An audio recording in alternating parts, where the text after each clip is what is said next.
I tried telling y'all, Terence Bud Crawford exposed after Virgil Ortiz brutally defeats Israel Madrimov. Welcome back to VIC SZN TV. Hit that like, do what you gotta do. You already know what's up. It's your one and only VIC SZN, aka Mr. Don Mafioso himself. You already know what's up. Shout out to the Don Mafia. Let's get right to it. Listen, I tried telling y'all about Terence Bud Crawford situation, man, and Israel Madrimov situation. I've been saying this from the get-go because a lot of people are giving Terence Bud Crawford way too much credit for defeating Israel Madrimov at 154. And I tried to tell you that Israel Madrimov resume is not as impressive as you think it is. A lot of people was just going off the idea that he is a champion. I get it. It wasn't just an idea. He was the champion, right? So y'all say, no, he's not no slouch. He's not this, not that. I'm not saying that he's a bum, right? But what I'm saying is that there's obviously levels. And those levels have been exposed because a lot of people was relying on that win. A lot of people were looking at that win that Bud Crawford beat Madrimov, where he arguably lost. And I like Terence Bud Crawford, but I'm just talking about boxing. I have no relationships with these fighters, so I'm gonna keep it 100. In this situation, Terence Bud Crawford came to 147 from 147 to 154, right? Came from 147 to 154 to fight who? Israel Madrimov. When he fights Israel Madrimov, it was a challenge. You know, we seen a gun-shy Terence Bud Crawford. You understand? We seen a gun-shy Terence Bud Crawford. He wasn't pulling the trigger as much. And then we seen a overly, fainted type of Israel Madrimov. You know what I'm saying? So Terence Bud Crawford then defeats him, where it was kind of, controversial, but to say the least, he defeats him. And everybody goes with that idea that, Israel Madrimov is a beast. And that's what a lot of Bud Crawford fans do, or just fans in general. When a fighter beats another fighter that, faced their favorite fighter, they want to exaggerate the status of the person that their favorite fighter just beat. When Bud Crawford beat Madrimov, everybody say Madrimov is a beast. He's a monster. He's this. But like I told y'all, this fight between Virgil Ortiz versus Israel Madrimov will answer a lot of questions and expose a lot of things. One being that, yes, Madrimov was the champion, but he never beat a champion. He fought for a vacant title, right? Now, when he actually gets the opportunity to defend, that title, he loses to a 147-pounder that moved up to 154 in his debut and lost to him. Y'all could say, oh, he lost to arguably the best in the world. That don't mean nothing, bro. Do the knowledge, nigga. That don't mean y'all saying, oh, he lost to the undisputed, two-time undisputed. He lost to the ring. Listen, bro. That wasn't at 154. You don't bring those belts to the next division with you. They stay at that division. So you hold, when you go into the Hall of Fame, this, that, and the third, they're gonna mention the division you was in. They're not just gonna sit here and say you was the greatest in every division, and even including heavyweight, when you never fought there, nothing. You know what I'm saying? So when you move up to 154, it don't mean nothing.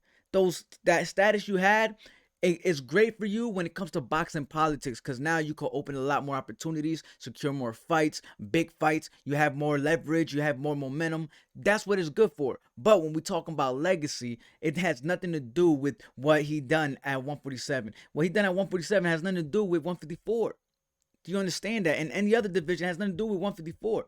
So when he goes into 154, he's simply taking the titles and the labels away. He's simply just a 47-pounder moving up to 154. A 147 undisputed champion, I'll say that, but moving as a regular contender at 154 that had the opportunity to get a title shot, right? Because of his momentum due and his leverage due to being an undisputed champion at 147. But that being said, at 154, he was just coming in as a contender, regular contender, just like everybody else, but he was able to skip lines because of his accomplishments, right? To face a fighter that never won a world champion, never beat a world champion, but he became a world champion through a vacant title and lost immediately to Bud Crawford coming from 147. So that was the whole idea I was trying to break down to you guys. And I was going to tell y'all, like, this fight between Madrimov versus Vergil Ortiz is going to say a lot.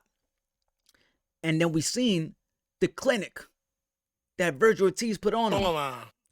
We seen the clinic that Vergil Ortiz put on him. He wiped the floor with Madrimov. He whooped Madrimov. I don't care what nobody say. I don't even know how the judges had it that close. It was Vergil was putting a whooping on Madrimov, controlling it. He was outboxing him. He was walking him down. He was doing basically what he wanted to do, and he was looking great at it. And that's why I told y'all, like, I have my criticism with the outcomes of some of Vergil Ortiz's fight, such as Vergil versus Bohachuk, where I felt like Bohachuk did win that fight. However, one thing I never take away from is the style of Vergil Ortiz, because that's he's probably like top 3, if not number 1, my favorite type of style in boxing. I like his style, like Sabril Matias style. A lot of people like to criticize it, but these are warriors, and you can't tell them any different because they're getting the job done.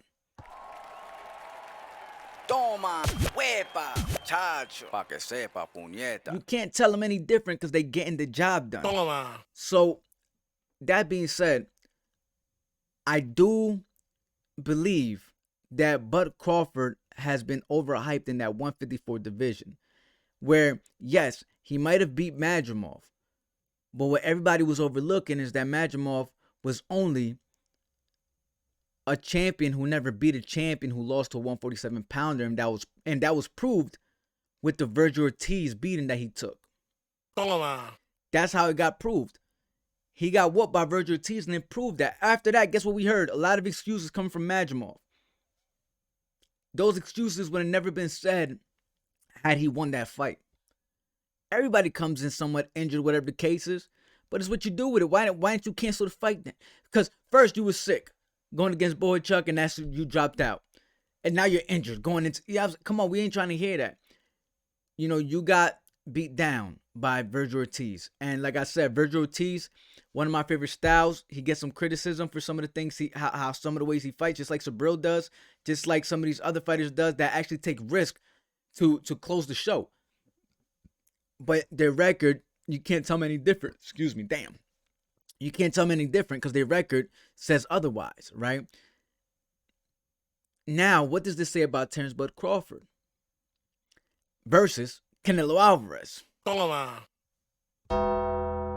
What does this say about, and everybody said that Madrimov will beat Canelo Alvarez, bro. This is why I can't stand boxing fans sometimes, because that's exactly what y'all are, just fans. I'm a fan too, but I try to be realistic the best I can. Not even try, I just am. That's just what it is. I keep it 100. You know, some people might not like the perspective of the 100 that I'm keeping it in, but y'all ain't got to watch if that's the case. I'm still allowed to be a fan at the end of the day, but I keep it real with my takes. And whoever said Madrimov was a better version of Canelo is out their damn mind. I'm trying to tell y'all. That being said, you know, I truly believe Canelo versus, you know, Bud Crawford is not a good look for someone like Bud Crawford. However, as long as Bud Crawford sticks to snap, he gonna be in good shoes, bro. As long as Bud Crawford sticks to snack, he's gonna be in good shoes, bro. But all jokes aside, it will be a boring fight versus Canelo Alvarez. You know, I could see him trying to win by points, and if it's through Riyadh season, I could see him, you know, basically he might be just win a controversial victory against Canelo, just running around the ring. You know what I'm saying? And not really staying active. Nobody wants to really see that type of fight.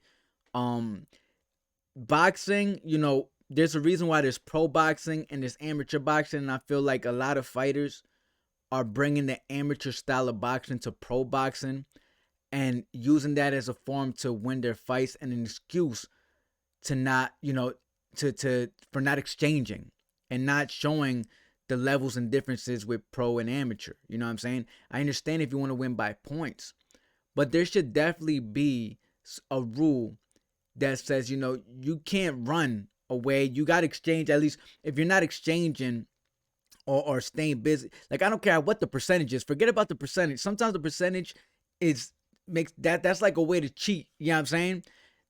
The person that it's easy corruption when you judge a fight by the percentage of the punches landed. That's how I feel it is a lot of times. Now, I get it to an extent. You got to keep it, like, if you're making a person miss the whole time, I get it. We got to, okay, you threw a lot of punches, but you missed every single one of them. But my thing is, a person that could throw 100 punches and miss a lot, but still land 30 of them joints, right? Compared to a fighter that only threw 15 punches and landed, 7 or 8, maybe even 10. I don't give a shit if he landed every single one of those punches for 100%. He landed 15 for 15, while the other one threw 100 and landed 30. The fight has to go to the person that landed 30.